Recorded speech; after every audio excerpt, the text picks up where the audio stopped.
Allir þættir samstæðvarinnar eru fáanlegir á öllum helstu hlaðvarpsveitum.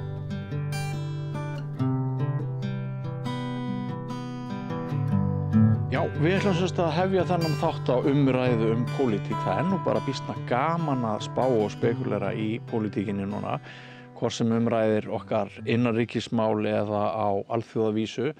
Þótt sumir kynni nú að segja að gamanið væri mismikið, því sannarlega náttúrulega mikil alvara sem fylgir óvissu tímum, til dæmis í varnar- og öryggismálum margra þjóða, og efnahagsmálin eru einnig náttúrulega, það mörg óvissan í tengslu við þau vegna alls konar vendinga frá Bandaríkjaforseta, tollar, ekki tollar og svo framvegis.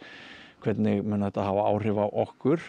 Og við heyrðum einnig Sigurjón Þórðarson, þingmann Flokks fólksins í gær, halda því fram að stjórnarandstaðan hér á landi sé komin í kerfisbundið málþóf vegna þess að stjórnarandstaðan sé skipuð þingmönnum sem í raun séu í eigu útgerðarinnar, og það sé fyrirhuguð leiðrétting á veiðigjöldum sem að setja allt í bál og brand á Alþingi. Það einnig áhugavert að ríkisstjórnarreynsla þessara 3 flokka sem að hér eru við völd núna, hún mjög takmörkuð. Flokkur fólksins hefur enga reynslu, Viðreisn kannski rétt 8 mánuði og Samfylkingin 1,5 kjörtímabil, og þannig að það margt að spjalla og spekulera. Og einn þekktasti, ef ekki þekktasti, bara stjórnmálafræðingur landsins sem að við höfum oft kallað til hér að Rauðaborðinu, mættur enn ferðina Óli Harðar. Komdu sæll og blessaður og velkomin. Heill og sæll, takk. Sástu viðtali sem ég tók við Kristrúnu Frostadóttur og við sýndum síðustu helgi? Já, ég sá það. Hvernig fannst þér hún koma út úr því? Þetta nú svona eitt af fyrstu stóru viðtölunum sem hún fer í eftir að hún verður forsætisráðherra. Já, mér fannst hún bara koma mjög vel frá þessu viðtali. Hún var náttúrulega ástæðan fyrir því að Samfylkingunni tókst hann á vopnum sínum í stjórnarandstöðunni síðast, var í rauninni svo að Kristrún skerpti áherslurnar, og hún hefur alveg frá því hún kom fyrst fram verið óvenjulega hæfur stjórnmálamaður sem að getur talað á mannamáli og í rauninni tengt saman til dæmis tiltölulega flókin hagfræðileg álitamál og síðan þá grundvallar stefnu sem að hún stendur fyrir. Þetta mikil kunst að gera þetta, og það ekki mjög margir stjórnmálamenn í mínu minni sem að hafa verið jafn leiknir við þetta og Kristrún. Þannig, og mér sýnist að frá því hún var forsætisráðherra þá hefur henni hvergi orðið fótaskortur. Þannig að hún getur fyrir minn hatt verið mjög ánægð með það hvernig hennar framganga hefur gengið bæði hér á landi, og síðan hefur maður líka síðan að í erlendum fréttaviðtölum þegar hún að sækja alþjóðlega fundi, og hún virðist vera þar algjörlega eins og fiskur í vatni, alveg eins og Katrín Jakobsdóttir var líka á sínum tíma. Já, þar hjálpar henni að hafa menntað sig í Yale og landsteinana, og hún sild. Já, hún náttúrulega sild, það getur verið betra, stundum það betra.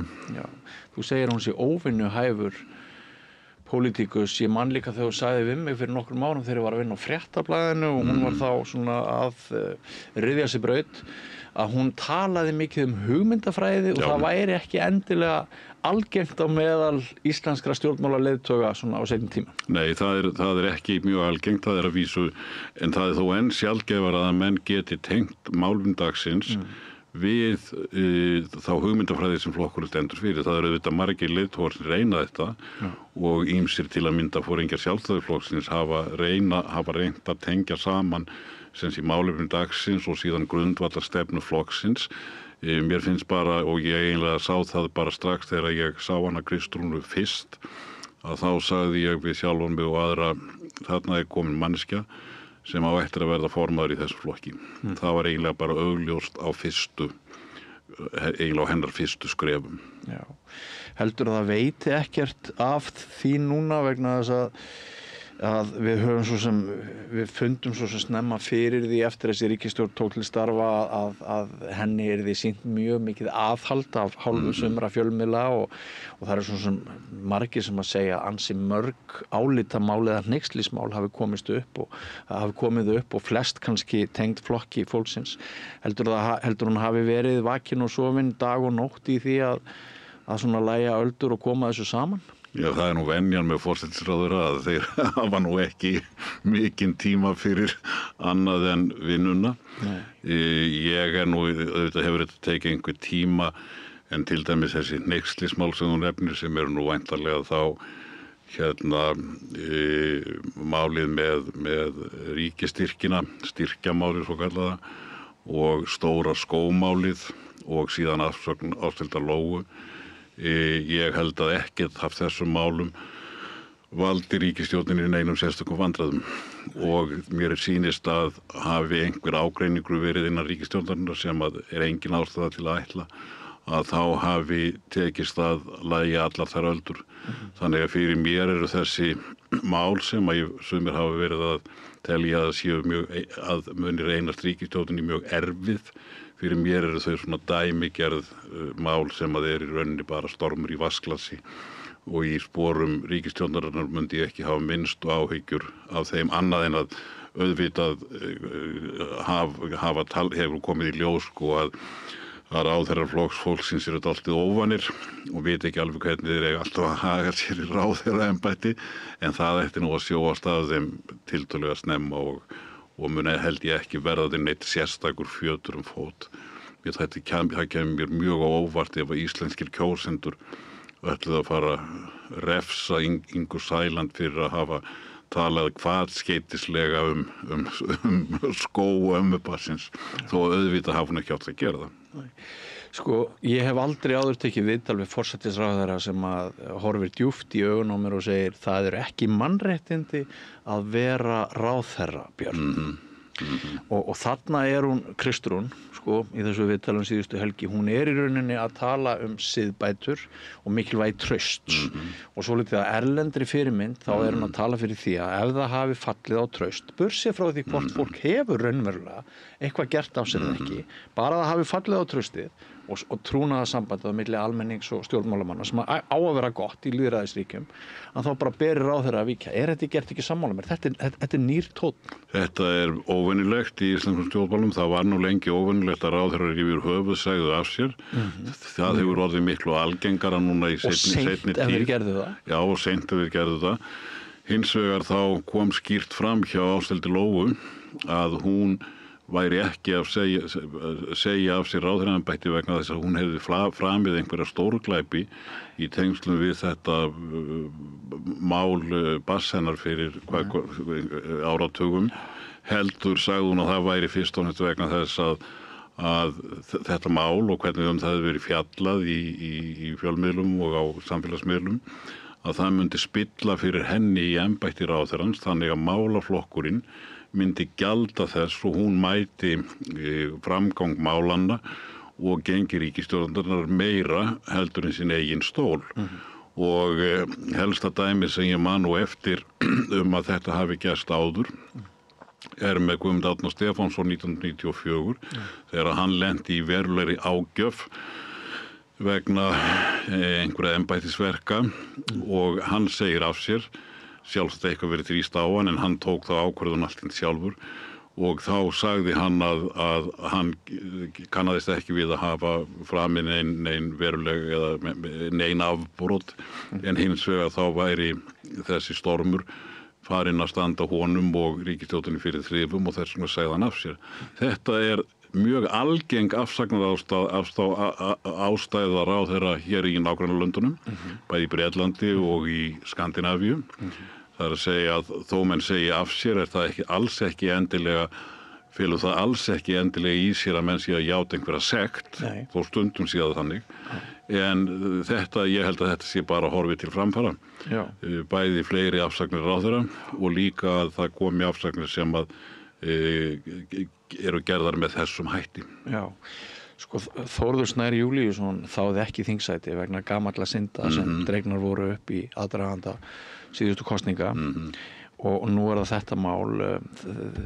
Heldur að það sé tilviljun eða heldur þetta sé tengt sko, eins og ég að reyna svona að velta fyrir mér það sko hvort Kristrún langar að leiða einhverja svona grundvallar siðbætur inn í íslensk stjórnmál. Já, ég get ekki lesið í hennar hug en hún hefur svona talað í þá áttina en eins og hún segir sjálf það skiptir nú minnstu máli hvað menn segja, það skiptir mestu máli hvað þeir gera og áður við förum að hrósinni mikið fyrir siðbætur þá væri nú kannski rétt að bíða svolítið og sjá hvernig framhaldið verður. Einmitt. Sko, ég ræddi við Sigurjón Þórðarson, þingmann Flokks fólksins hérna í gær sem sagði að það væri súrt andrúmsloftið á Alþingi núna og sakaði minnihlutanum grímulaust málþóf og bara stæla á leiðindi og hann vildi rekja þetta til veiðigjaldana. Áður en við kannski ræðum málþóf aðeins síðar í þessu spjalli en sko sýnist sem að veiðigjöldin, breytingar á veiðigjöldum nú á svona óvissu tímum svolítið efnahagslega að það mál gæti orðinni erfiðara Kristrúnu og þeim í ríkisstjórninni heldur en maður kannski sá fyrir því að við höfum ju alveg gríðarlegan stuðning sem að maskina mældi við þessa breytingar.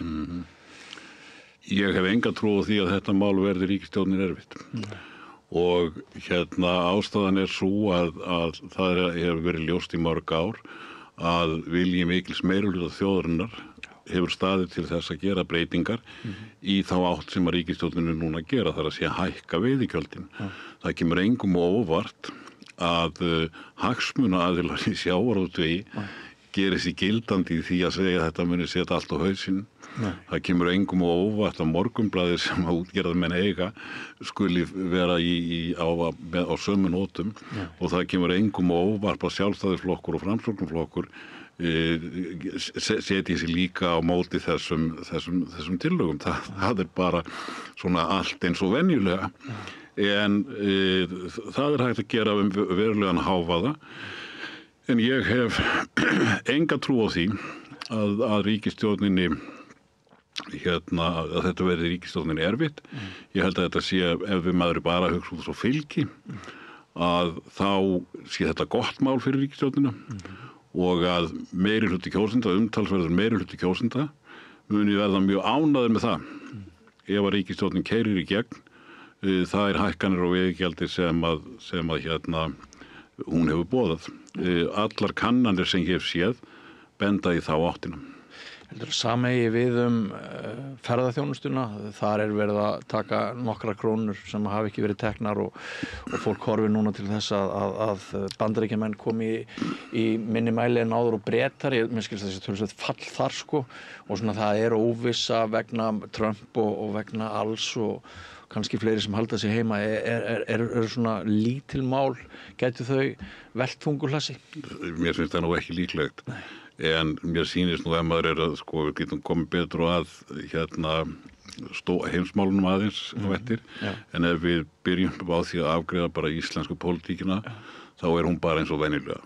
Það að segja hefðin okkar sem að ég hef nú oft kallað ósið það að á Íslandi fer þetta gjarnan umræðan í þinginu í staðinn fyrir að vera málefnileg þó hún sé það nú oft í nefndunum minna í þingsalnum að þetta fer svona í skotgrafir milli stjórnar og stjórnarandstöðu og stjórnarandstaðan hefur mikla tilhneiging til þess að segja bara öll mál sem að stjórnin kemur með að þau séu ómöguleg og þau sýni bara hvað þetta sé léleg ríkisstjórn og þar gildir nú svolítið eins og í sögunni strákin sem kallaði alltaf Úlfur að ef þú æpir Úlfur oft að þá tekur engin mark á þér og þegar Úlfurinn loksins kemur þá heldur ekki tekið mark á þér. Þannig að almennt hefur þetta einkennt stjórnarandstöður úr öllum flokkum síðustu áratugi að þeirra málflutningur hefur verið í miklum átakastíl, upprópunum og það sem ég kalla stundum skrækum og þetta tengist í rauninni okkar umræðuhefð og reynda líka málþófinu sem við komum hérna vonandi aðeins að á eftir. En þannig að þarna ekkert sérstakt að frétta og ég held að það sé engin ástæða til að þetta reynist ríkisstjórninni neitt sérstaklega erfitt. En hins vegar náttúrulega þetta karp okkar innanlandsmálin að þau verða nú í rauninni ansi léttvæg ef við berum þau saman við það sem að gerast í veröldinni í heild.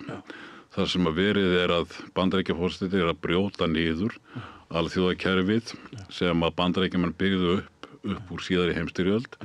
Hann hefur gert mjög alvarlegar atlögur af frjálsum viðskiptum. Hann hefur gefið skít í marga sína hefðbundnu bandamenn. Innanlandshagar hann sér þannig að lýðræðið í Bandaríkjunum beinlínis í hættu. Þannig að þetta miklu óvissu og átakatímar eins og þú nefndir. Og hvað geta Íslendingar gert í þessu máli? Á svona tímum reynir á það með stjórnmálamenn í öllum löndum hvort að þeir geta hafið sig yfir dægurþrassið. Reynt að skoða málin í rólegheitunum og með heildarsýn, ekki út frá þröngum flokkshagsmunum eða hver vinnur í næstu kosningum. Og ég hef tekið stundum það dæmi að úr Íslandssögunni þá held ég að afstaða Bjarna Heitins Benediktssonar eldri 1949 þegar við gengjum í NATO hafi verið einmitt dæmi slíka hegðun sem að stundum kennt við svona statesmen eða stjórnmála skörungur heldur en bara pólitíkurs. Nú var auðvitað gátum haft mismunandi skoðanir á því hvort að Ísland ætti að ganga í NATO eða ekki. En það sem mér sýnist á öllu sem ég hef skoðað þetta mál að Bjarni vildi ekki að Ísland gengi í NATO vegna þess að hann teldi að það gagnaði sjálfstæðisflokknum sérstaklega. Mér séð líklegt að þetta gæti spilt fyrir sjálfstæðisflokknum. En hann einfaldlega mat það svo að hvort sem það var rétt eða rangt, að heildarhagsmunir Íslendinga væru þeir að Ísland ætti að ganga þarna inn. Og frá þjóðlegum gildum tók hann áhættu þarna. Já, hann náttúrulega síðan var náttúrulega mikil andstaða, ekki reyndar aldrei eins mikil við NATO eins og við herstöðuna. Hins vegar anduðum við herstöðuna byggðist fyrst og næst á þjóðveldishyggju miklu frekar heldur en fylgispekt við Sovétríkin þó að auðvitað væri einhverjir kommunistar sem voru andvígir herstöðinu út af fylgispekt við Sovétríkin en það var ekki megin skýringin á tiltölulega mikilli andstöðu. Og hvað að gerast núna? Mér sýnist að þeir tveir forystumenn ríkisstjórnarinnar sem hafa helst sinnt þessum válegu tíðindum sem eru forsætisráðherrann og utanríkisráðherrann að þær tali nákvæmlega á þann hátt sem að maður ætlast til að leiðtogar tali á svona tímum.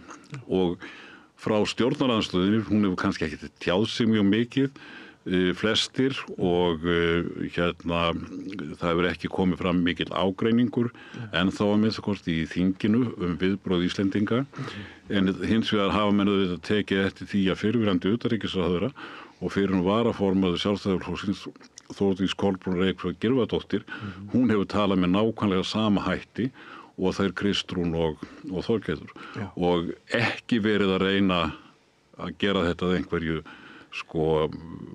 flokks hestamáli eða til að skora einhverja auðfengna punkta heldur í rauninni virðist manni að minnstakosti þessar þrjár og reyndar fleiri séu í alvöru að hugsa þetta á þeim stóru nótum sem að æskilegt Taki almannahagsmuni fram yfir flokkshagsmuni? Já, í rauninni taki almannahagsmuni fram yfir flokkshagsmuni.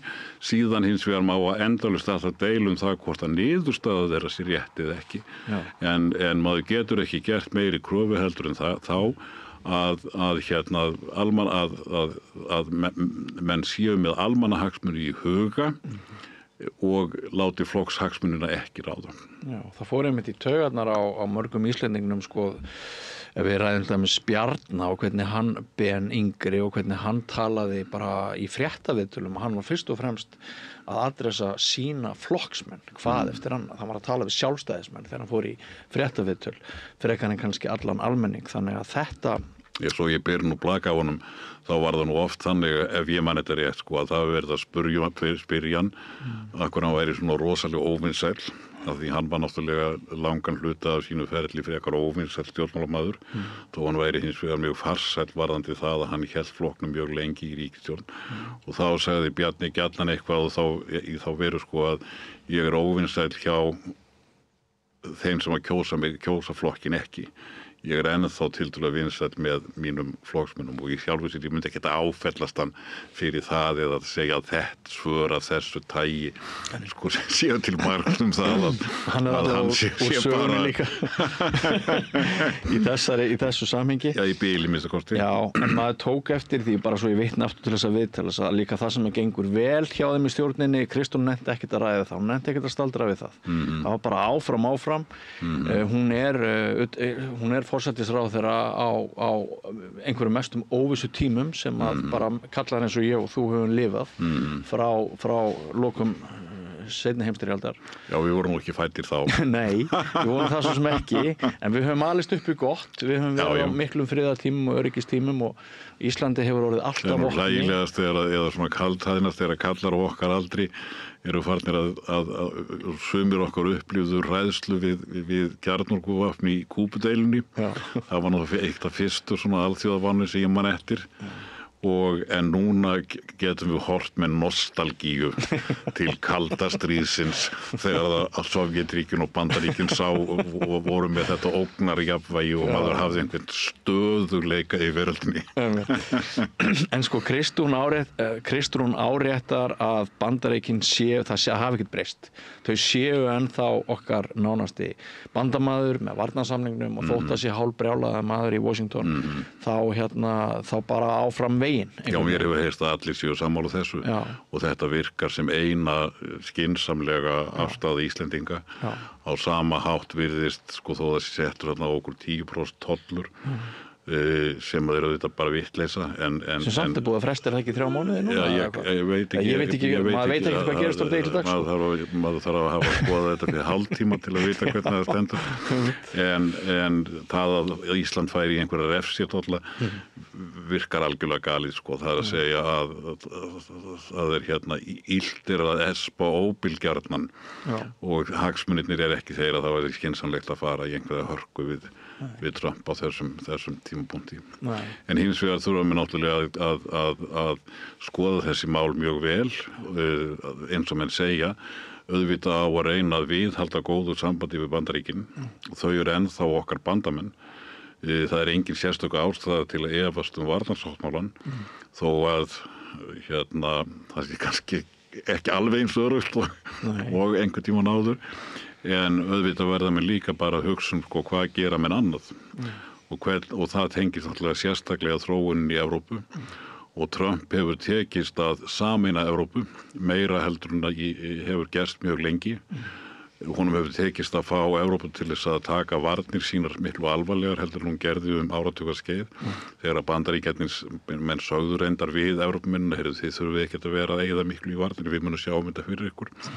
Og síðan er Trump líka sýnist mér að takast það að tryggja frjálslyndaflokknum í Kanada áframhaldandi stjórnarsetu. Það er algjör vendi. Fyrir fáeinum vikum þá var íhaldsflokkurinn í Kanada með 20% forskot og síðan kemur nýr forsætisráðherra sem að er nú fyrir seðlabankastjóri bæði í Englandi og Kanada. Og Trump fer í þessar aðgerðir gegn Kanada og þeir verði fylki og hvað þetta nú er og taflið hefur algjörlega snúist við. Í nýjustu könnunum þá sýnist mér að frjálslyndiflokkurinn sé með svona 5% forskot. Þannig að þetta er sveiflu upp á 25%. Íhaldsflokkurinn fylgi hans hefur heldur minnkað en megin skýringin á því hvað frjálslyndiflokkurinn stendur sig vel núna er sú að kjósendur nýrra demókrata sem nú eiginlega sósíaldemókrataflokkurinn þar, lengra til vinstri heldur frjálslyndir, að kannski helmingur þeirra kjósenda hefur ákveðið að snúa baki við sínum flokki og kjósa frjálslyndaflokkin og það eiginlega svona dæmigerð taktísk kosning. Það að segja að þessir kjósendur hugsa með sér við viljum miklu frekar frjálslyndaflokkin heldur en íhaldsflokkin og þá bara kjósum við frjálslyndaflokkin þó við getum ekki kosið þann flokk sem okkur finnst bestur. Þannig að það svona ýmis áhrif. Já, ein spurning þá sem kviknar núna í mínu hjarta, það sko heldur að mögulega áhrif af vandræðagangi Trump kunna berast til Íslands með þeim hætti að hér verði einhver breyting á fylgi við stjórnmálaflokka? Ég nú ekki hugsað það en mér finnst það mjög ólíklegt. Þér finnst það ólíklegt? Ég sé ekki með hvaða hætti það þetta gerast. Nei. Það hafa verið einhverja tilraunir til að flytja inn hugmyndir frá Bandaríkjunum, til dæmis á Facebook og í sömum fjölmiðlum hafa einhverju verið að reyna að segja okkur að svona bandaríska menningastríðið, einhverja deilur svokallar Vogue, sé nú eitt megin vandamál samtímans. Ef ég skoða hvernig kjósendur svöruðu í síðustu kosningarannsókn eftir kosningallar 24, þá nú ekki sjáanlegt að þetta hafi brunnið á nokkrum manni. Nema þá þessum strákum á Facebook sem að skrifa þetta. En þetta alveg búið að heltaka umræðan alla vikuna síðan þeir sátu tveir gestir hjá bræðrunum á sunnudaginn hér í Synir Egils. Það segir okkur bara dálítið íslenska fjölmiðla. En menn mega náttúrulega tala þetta, þetta svona skemmtiefni, það má vel tala þetta. Já. Menn héldu líka margir fyrir síðustu kosningar að útlendingamálin yrðu lykilmál og grundvallaratriði í kosningunum. Ýmsir héldu það og miðflokkurinn greinilega lagði upp með það. Bjarni Benediktsson lagði líka svolítið upp með það í byrjun. Síðan skiptan hest í miðri kosningabaráttu þegar Sigurður Ingi flutti sína frægu símaræðu og sagði Bjarni, við erum búin að leysa þetta. Þú bara gleymir því að við erum búin að leysa þessi útlendingamál. Og eftir það fór Bjarni bara sýndist mér yfir á línu Sigurður Inga. Og núna þegar við spurjum eftir kosningarnar mikilvægustu málin, þá eru það innan við 5% sem að nefna innflytjenda og hælisleitendamál. Meðan að 40% nefna efnahagsmálin sem augljóslega voru megin málið í síðustu kosningum. Það kemur skýrlega fram í grein sem við erum að skrifa sem að stöndum að íslensku kosningarannsókn og kemur væntanlega núna í júní. Að þar held ég að við sýnum algjörlega fram á það að efnahagsmálin réður langmestu kosningarnar síðustu. Það voru ofurvextirnir og það ástand allt saman. Já. Það hafa líka verið meginrök þeirra sem hafa viljað að við myndum ganga í Evrópusambandið, að við myndum komast út úr þessu íslenska efnahagsumhverfi og það meiri stöðuleiki og krónan sé ekki heppilegur gjaldmiðill og allt það. En nú hefur verið stóraukin umræða aðild að ESB bara í ljósi öryggishagsmuna og meðal annars vegna þess sem við ræddum áðan. Kristrún var mjög skýr með það að hún ekki að flýta sér í ESB, einhver stressi saman. Er það skynsamlegt hjá henni? Ég held að það sé mjög skynsamlegt hjá henni.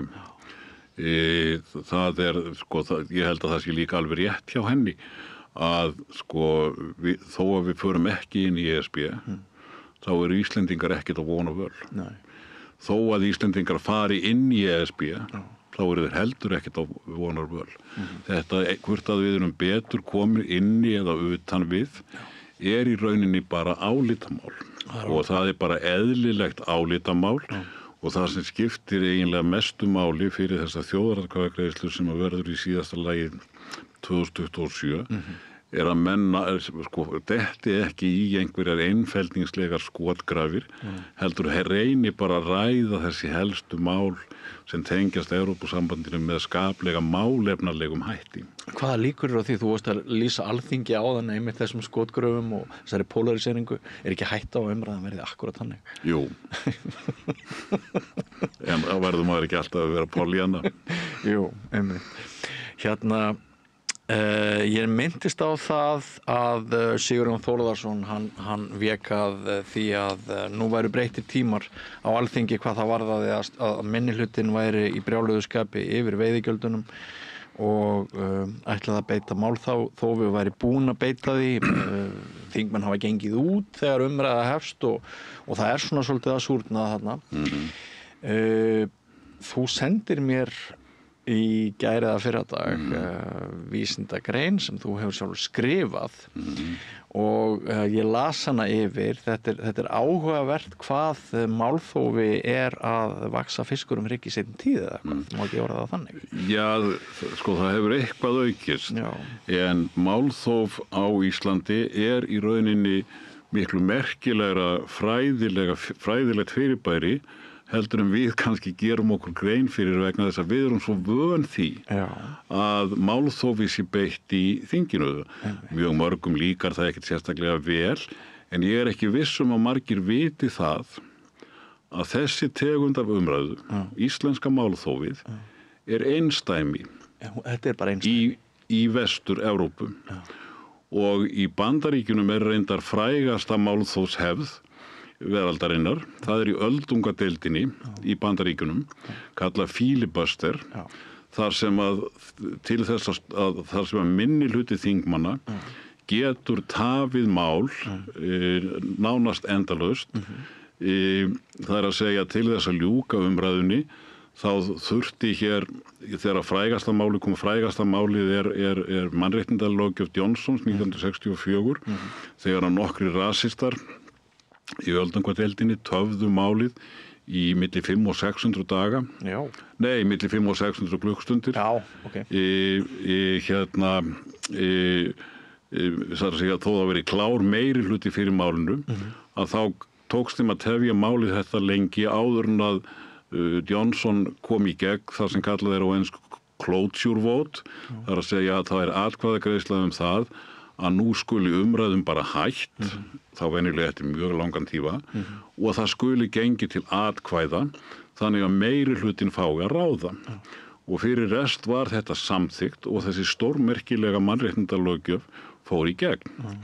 Hér á landi, þá hefur málþóf hins vegar þróast þannig að það hefur verið mjög algengt og það hefur verið, notkun þess hefur farið vaxandi og það kom mér svolítið óvart þegar ég skrifaði þennan pappír fyrir norræna ráðstefnu í Færeyjum 22 að þá var ég nú aðalega að lesa það sem að tveir gamlir vinir mínir sem að báðir höfðu verið starfsmenn Alþingis í æðstu stöðum í starfsliði Alþingis áratugum saman.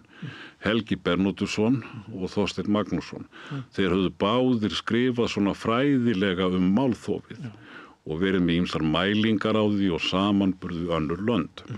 Og að því ég þekki það nú vel og veit að þeir eru mjög orðvarir menn og passasamir embættismenn, þá kom mér aðeins svo óvart hversu skeleggur tónninn í þeim var gagnvart þessum ósið íslenska málþófinu. Þú kallar ósið? Þú kallar ósið? Það fullkomin ósiður, það í rauninni meira heldur en ósiður, það nánast annar þeirra kallar þetta nú bara nánast skemmdarverk.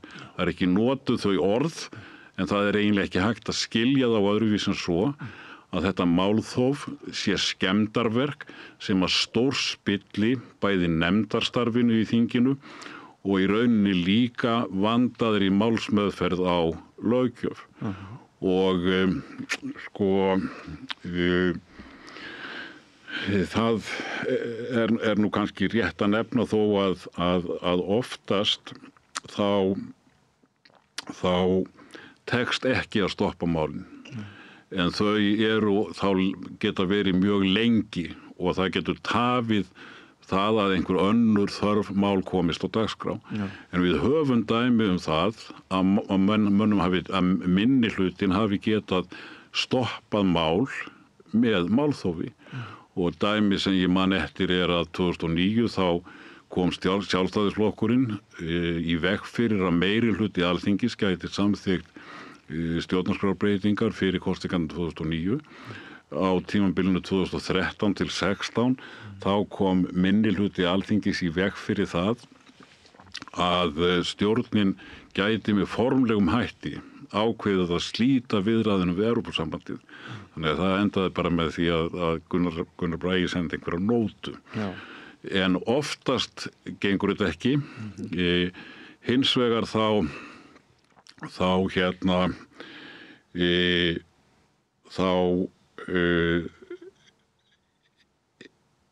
vil ég taka undir það sem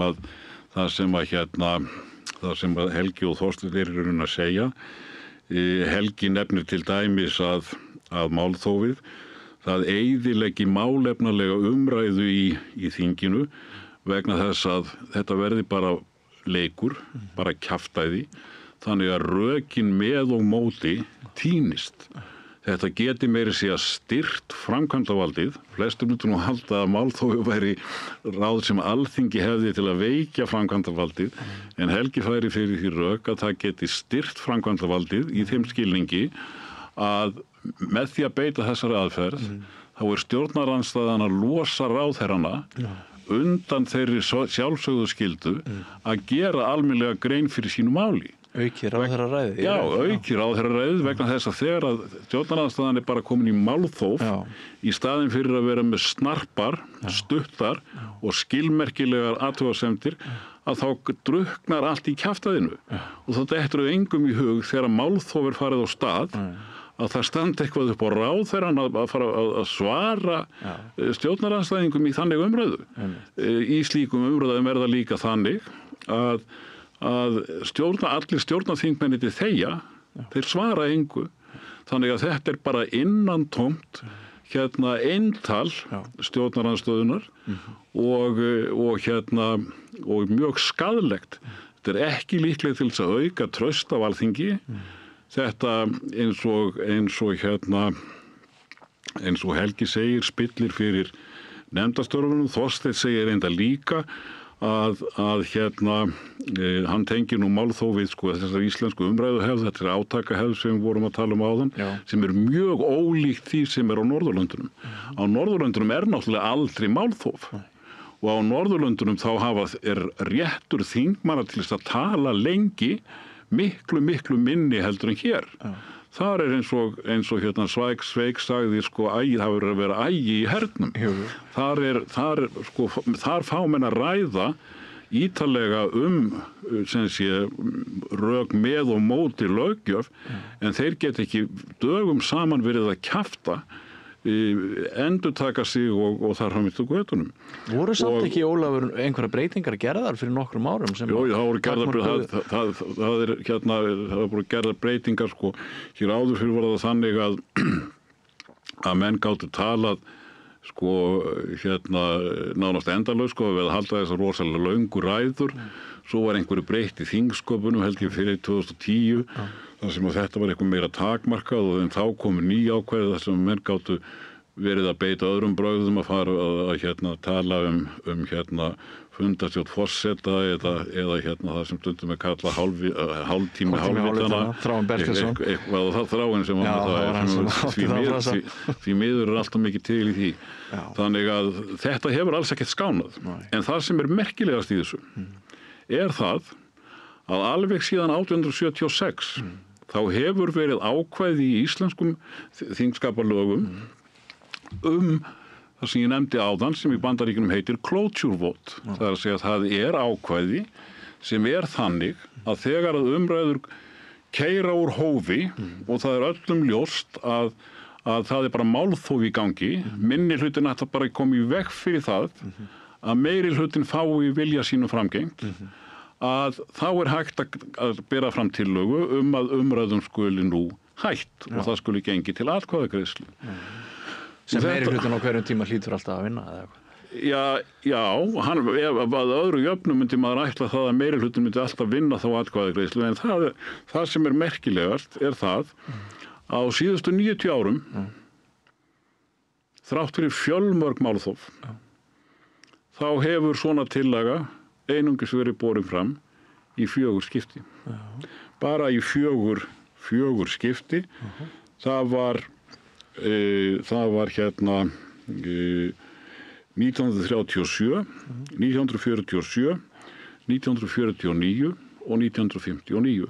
og langmerkilegasta málið þarna 1949 því að þá voru umræður takmarkaðar varðandi umræðurnar NATO-aðildina sem varð reyndar mjög umdeilt og gæti kannski hafa átt þátt í því að í framhaldinu voru menn kannski hræddir við að beita þessu ákvæði. En þessu ákvæði hefur ekki verið beitt síðan 1959. Mjög áhugavert. Og sko, af hverju? Einmitt. Ég bara átta mig satt best að segja hreint ekki á því. Nei.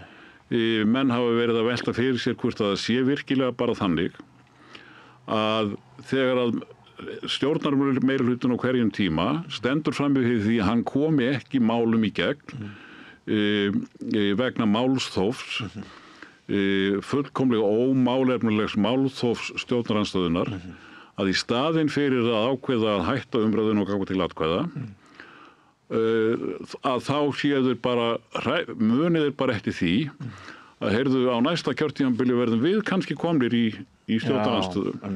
Þannig að það sé bara einhver þannig hugsun. En ég vil nú eiginlega ekki trúa því hún svo heimskuleg. Hún svo yfirgengilega heimskuleg. Þetta mál þó gagnast engum. Það er í rauninni sko, þegar sérstaklega maður skoða þetta í þessu alþjóðlega samhengi og hvernig þjóðþing hér í nágrannalöndunum eru skipulögð að þá er þetta bara fullkomlega galið og menn fara hér strax að tala sko að það sé skerðing á málfrelsi ef að eitthvað er hróflað við málþófinu. Ég meina, eigum við að segja þá að málfrelsi þingmanna í Danmörku, Noregi, Svíþjóð og Finnlandi sé stórkostlega skert, þeirra mannréttindi séu brotin vegna þess að þeir fá ekki að kjafta endalaust í þinginu. Ég kaupi minnst ekki þá skýringu. Og getum við ekki haldið fram að þetta sé lýðræðislegur öryggisventil með einhverjum rökum að kannski þegar er verið að afla gagna eða upplýsinga þá getum við einstakar kringumstæður þá getur þetta verið gott í lýðræðislegu tilliti. Já, það er náttúrulega væri ekki gott ef að þessu ákvæði að ganga til atkvæða væri beitt eftir mjög litlar umræður. það væri náttúrulega, þá væri við farin að skerða málfrelsið og það allt saman sko. Ég að tala dæmi þar sem að menn hafa jafnvel verið að tala vikum saman.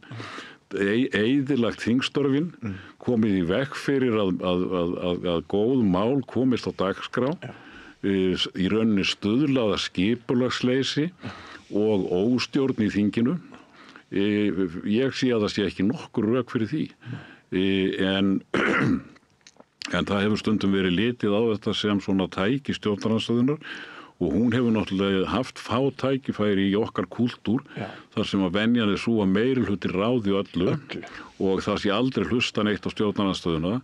Meira lýðræði og meiri ítök stjórnarandstöðunar gætu kannski komið í veg fyrir. Já, sko, þetta tæki stjórnarandstöðunar að fara í málþófi eða hóta málþófi hefur stundum kannski gert það að verkum að þau fá að koma einu máli, sínu máli í atkvæðagreiðslu, sko, annarkvort rétt fyrir jól eða rétt fyrir sumarið. En sko, þetta er alveg rosalega vond aðferð til þess að efla stjórnarandstöðuna. Það eru margar aðrar leiðir sem eru miklu líklegri til þess að skila henni meiri árangri og náttúrulega sérstaklega breyting á pólitískum kúltúr. Það er að segja að stjórnarandstaðan hætti því að segja bara nánast alltaf þetta er bara allt tóm steypa sem kemur frá stjórninni og að stjórnin sýni stjórnarandstöðunni tiltekna virðingu og eins og ég nefndi nú áðan held ég þetta gerist nú reyndar þegar töluvert í þingnefndunum. Það er að segja í þingnefndunum fer í rauninni fram mikilvægasta löggjafastarfið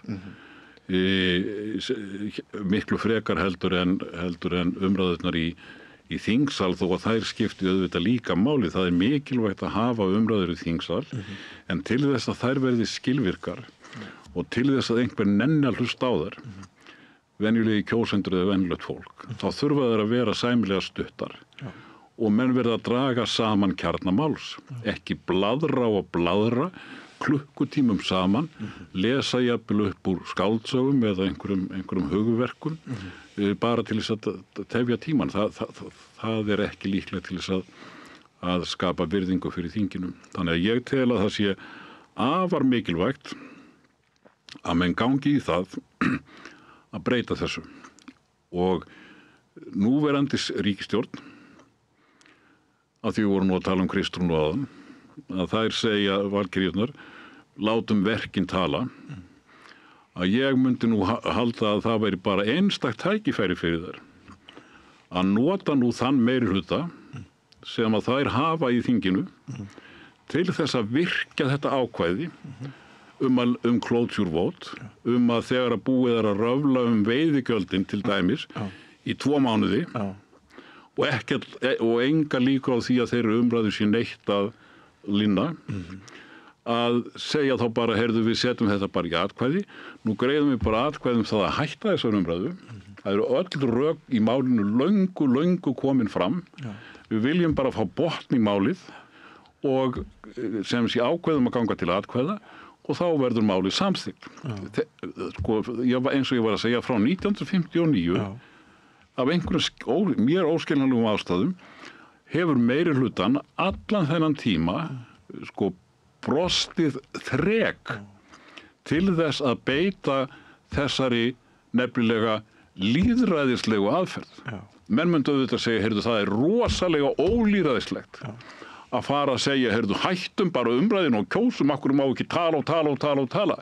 En það er í rauninni grundvallaratriði máls, og auðvitað þó að minnihlutinn eigi auðvitað sinn rétt og hann eigi rétt á að tefja mál svona eitthvað og hann eigi auðvitað rétt á því að fá mikil gögn og þar með til götunum, þá er það á endanum sko eðli lýðræðisins að meirihlutin á að ráða. Og það er ólýðræðislegt þegar að minnihluti þingsins getur komið í veg fyrir það að mál komi til atkvæða. Þannig að þarna er verk að vinna fyrir nýja ríkisstjórn og í rauninni en við sjáum náttúrulega þetta komið allt þetta er allt eins og ég var að segja áðan, allt sem við sjáum hingað til, það er bara the usual suspects eða what else is new ef menn er að sletta útlensku. En þetta var nú, fannst mér forvitnilegur svona frétta auki að fá þetta fram hjá þér með málþófi. Ég hafði ekki áttað mig á því að við værum svona einstök í þessum efnum og ég hugsa að ég sem blaðamaður hafi í tímanna rás litið þetta tæki heldur mildari augum kannski heldur en núna þegar ég er búin að hlusta á þig. Já, ég held að það sé mjög algengt viðhorf. Menn hafa fengið að komast upp með það að telja mönnum trúum það að þetta sé einhver alveg sérstakt lýðræðistæki. Að stjórnarandstaðan geti komið í veg fyrir að meirihlutin komi vilja sínu fram. En ég get nú sagt þér að því ég var að segja þér þegar við var með þennan pappír sem sé á norrænni ráðstefnu í Færeyjum 22 að sko þegar að félagar mínir sem að stúdera þingin, ég er nú svona amatör í að stúdera þingin, ég gerði þetta nú samt, að hver voru þeirra viðbrögð? Þeir voru bara það sem að heitir á ensku flabbergasted. Þeir bara höfðu aldrei heyrt neitt svona. Og þetta var þeim gjörsamlega framandi. Enda sá ég nú í þessum pappírum annarkvort hjá Helga eða Þorsteini að á árunum ég held að hafi verið þingveturinn 2014 til 15 þá talaði hver þingmaður á íslenska þinginu að meðaltali í 11 klukkustundir. Á Norðurlöndunum öllum, hinum, Danmörku, Noregi, Svíþjóð, Finnlandi og í Þýskalandi, Frakklandi og Bretlandi, þá fékk hver þingmaður að tala í 1, 2 eða 3 tíma. Og nú þarf kannski hver að tala aðeins meira í minna þingi eins og hér, en tíminn sem að fer hér í sem sé umræður í þingsal er allt og mikill. Og þetta er í rauninni mjög sorglegt vegna þess að mínir sérfræðingar í störfum þingsins eru nú eiginlega sammála það að ef við skoðum síðustu 50, 60, 70 árin að þá hafa orðið stórkostlegar framfarir í störfum Alþingis. Það hefur verið fjölgað sérfræðingum sem vinna fyrir þingmenn og þingflokka. Starfsliðið miklu burðar meira heldur en áður og menn gleyma því nefnilega að ef að þingmenn eiga geta gert eitthvað, þá algjörlega óhjákvæmilegt að þeir njóti sérfræðiaðstoðar. Ef þeir hafa það ekki, þá eru þeir bara bjargarlausir í þessu flókna nútíma samfélagi sem við lifum í, hvort sem mönnum líkar betur þegar vera. Nú fyrir nokkrum áratugum þá var hér Þjóðhagsstofnun sem að Davíð Oddsson lagði niður til miklar bölvunar að mínu mati vegna þess að Þjóðhagsstofnun hún vann ekki bara fyrir stjórnarflokkana heldur líka fyrir stjórnarandstöðuna. Hún líkuð ekki útreikningarnir? Nei, það var eins og venjulega að ef menn fá ranga niðurstöðu þá nú bara rétt að henda þeim eða reka þá. En sko dæmi til dæmis stórfelldar framfarir fyrir utan þetta, fleiri aðstoðamenn, fleiri sérfræðingar, sem nú ekki mjög vinsæl mál. Það talað það nánast eins og spillingu. Það að segja það að láta þingmenn fá græjur í hendurnar sem að geri það verkum að þeir geti, ef þeir vilja, unnið almennlega að löggjöfinni. Það náttúrulega eins og hverjum vitleysa og auðvitað eru ef við skoðum þjóðþingin hérna í kringum okkur, að þá náttúrulega erum við með tiltölulega lítið aðstoðarmannakerfi í þinginu. En kannski ekki síst hins vegar þá hafa nefndastörfin, menn eru held í sammála það að framfarirnar í nefndastörfunum hafa verið gríðarlega miklar. Og þrátt fyrir að oft gerist það ennþá, meira hér á landi heldur en annars staðar, að vegna þess að embættiskerfið ekki nógu öflugt og ráðuneytin, að þá koma frumvörp frá ráðuneytunum sem eru tæknilega ekki nægilega vel úr garði gerð og þau fara jafnvel í gegnum þingið og síðan þarf kannski að fara að leiðrétta þau út af einhverjum einföldum mistökum. Þarna mjög mikilvægt að vinnubrögðin séu vönduð, þau hafa skánað mjög mikið en þarna ennþá verk að vinna, ekki síst hjá framkvæmdavaldinu, en það auðvitað hér eins og í öllum nágrannlöndum okkar að þeir sem að semja frumvörpin ekki þingmennirnir sjálfir, þeir hafa engar forsendur til þess. Þeir sem semja frumvörpin eru embættismenn og sérfræðingar, en þeir eiga auðvitað að gera það í samræmi við skýr fyrirmæli stjórnmálamannanna, ráðherranna, það að hvaða markmiði tiltekin löggjöf eigi að stefna, en hlutverk embættismannanna að útfæra það tæknilega. Hvorki ráðherrarnir í einstakir þingmenn hafa neina burði til þess að sjá þá tæknilegu útfærsluvinnu sjálfur. Gaman að greina það, Ólafur Þ. Harðarson, að þóttu sért prófessor emeritus, þá slær hjartað þitt og ástríða fyrir rannsóknum og íslenskum samtíma og þakka þér kærlega fyrir að koma í heimsókn til okkar hér á Rauða borðinu. Þetta verður örugglega ekki í síðast skipti. Þakka þér fyrir, við sjáum til. Við sjáum til. En við ætlum að halda okkur áfram við pólitíska umræðu. Það hér Gunnar Smári ætlar hér að fá Indriða H. Þorláksson næst í spjall. Þeir ætla meðal annars að ræða það sem við Ólafur impruðum á, sem eru veiðigjöld og Trump og tollar verða til umræðu eftir andartak. Samlokubrauð, maltbrauð, tékkneskt-brauð, súrdeigsbrauð, brauð ársins, Bernhöfts bakari, íslenskt handverk síðan 1834.